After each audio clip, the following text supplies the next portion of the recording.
Hi everyone, this is our channel, Meet the Real Story. Please like, share and subscribe. I don't really like Indian movies because the actors are always overreacting, and the movies are not logical at all. But this is just my personal opinion. However, I've discovered that there are stories stranger than Indian movies. Let me give you a real life example. I'll tell you a story about a young woman named Samantha. Samantha was a beautiful girl with blonde hair and green eyes. She lived with her grandmother after her parents died in a horrible car accident. The whole country read about it. She had many friends, and all the neighbors liked her. They considered her the most beautiful girl in town. Many had proposed to her, but she didn't care much for them. One day, Samantha was walking alone down the street after visiting one of her friends. Suddenly, she had an eerie feeling that someone was following her. She began running and crying for help. Her follower began running and stopped her. He was an ugly man, pointing a knife in her direction. He asked her to hand over her purse. She threw it at him and made a run for it.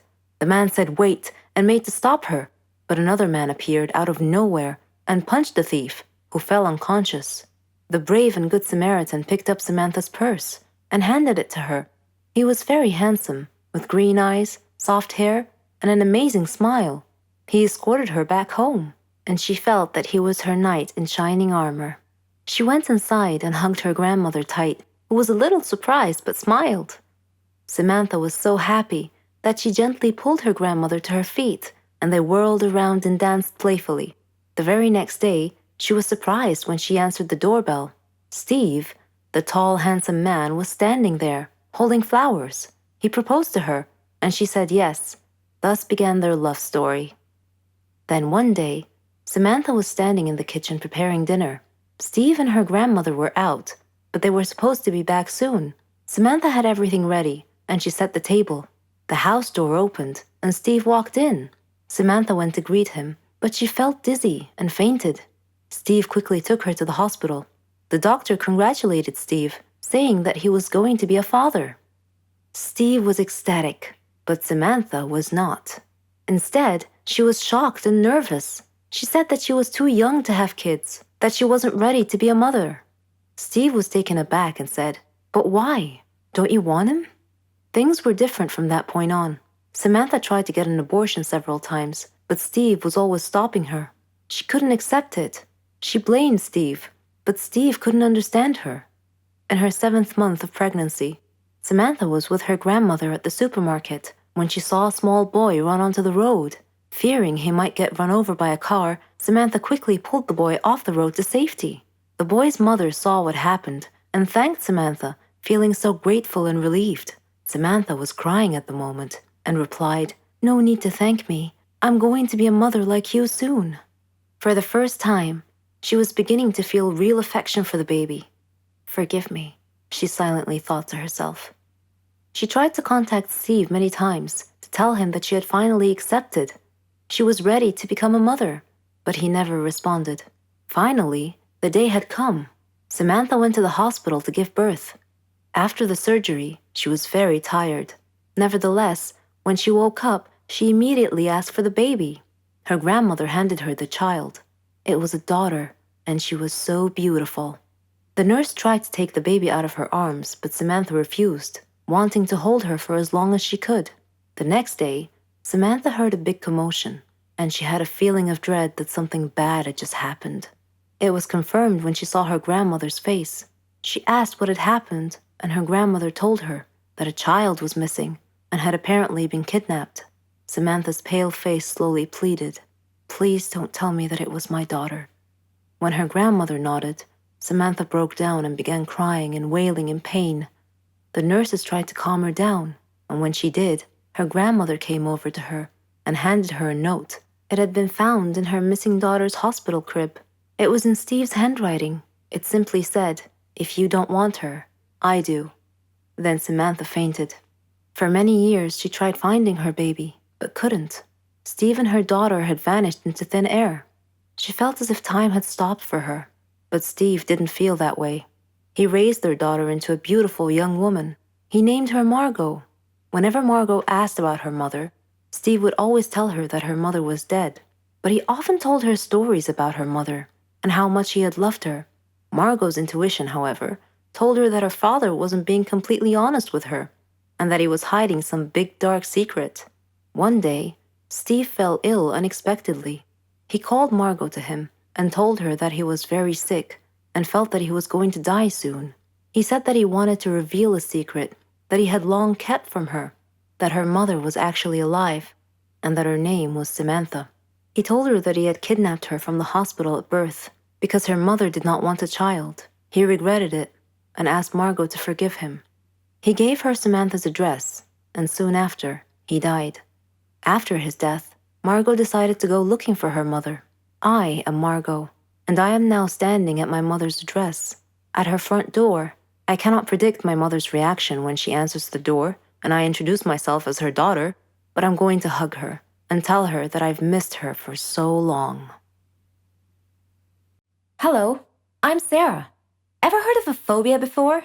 Don't worry, it's not contagious or anything. It just means you're scared of something in particular. Places, people, things. I have a phobia, but I don't like to talk about it, and I definitely don't want to be seen in that state. I was in my second year at college.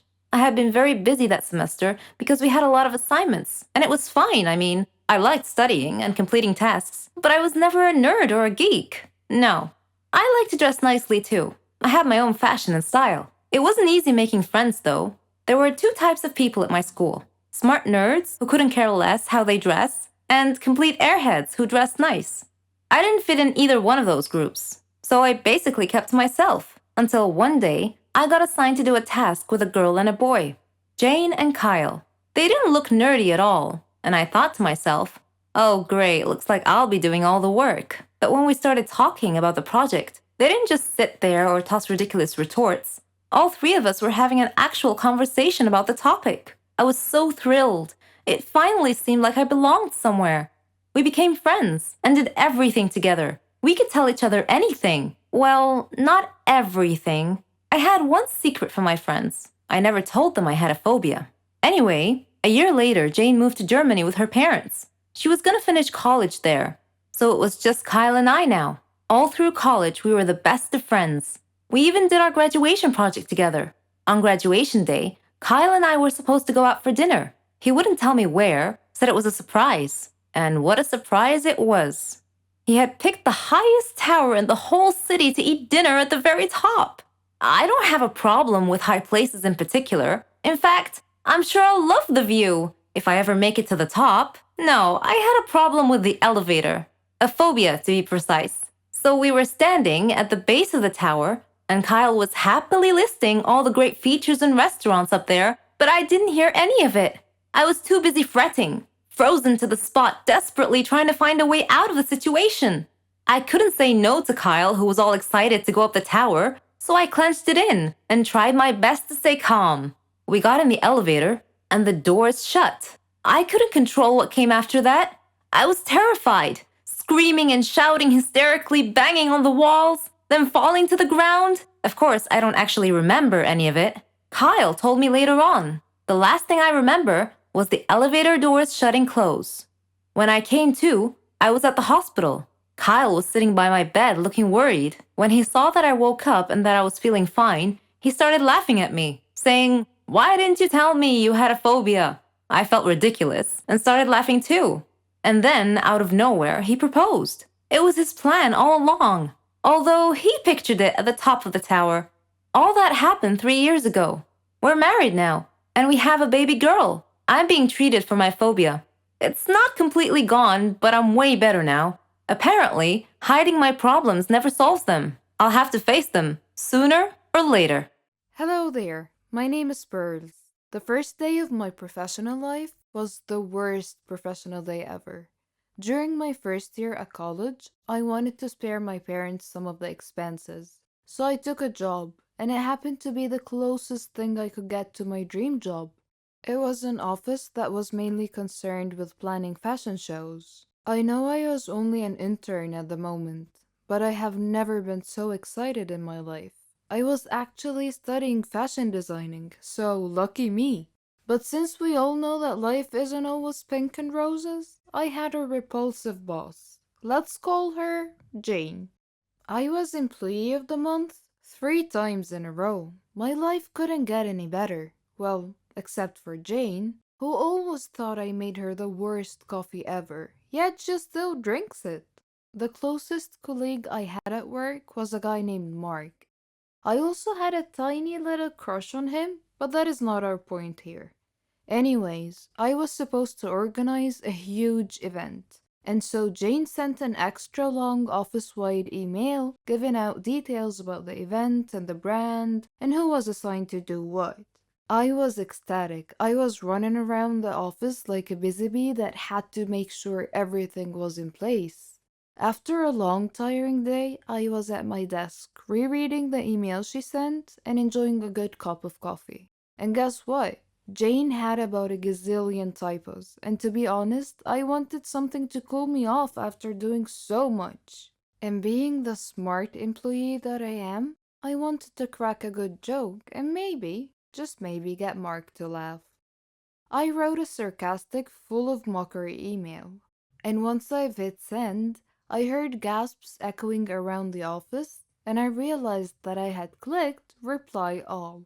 Jane called and wanted to see me at her office. My knees were all spaghetti-like, and I wore my heart down my sleeve. And to my greatest surprise, Jane took it too well. She told me, and I'm quoting, "I think you have a great sense of humor." She even offered me to become her own personal assistant and the big event hostess. And not after a long time, Jane had ruined my promotion happiness. She showered me with paperwork that I had to stay up until 1 in the morning to get done. And when the big day was finally here and I was getting ready for the event, I got a bit too excited and I went to the office all dressed up. I saw Mark and tried to act as smooth as I could. Well, I tripped over and I ripped off my dress. Jane came out of her office at the same exact moment, and again she saved my life.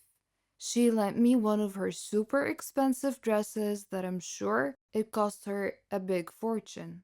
And that, my friends, was one mistake that I have totally nailed.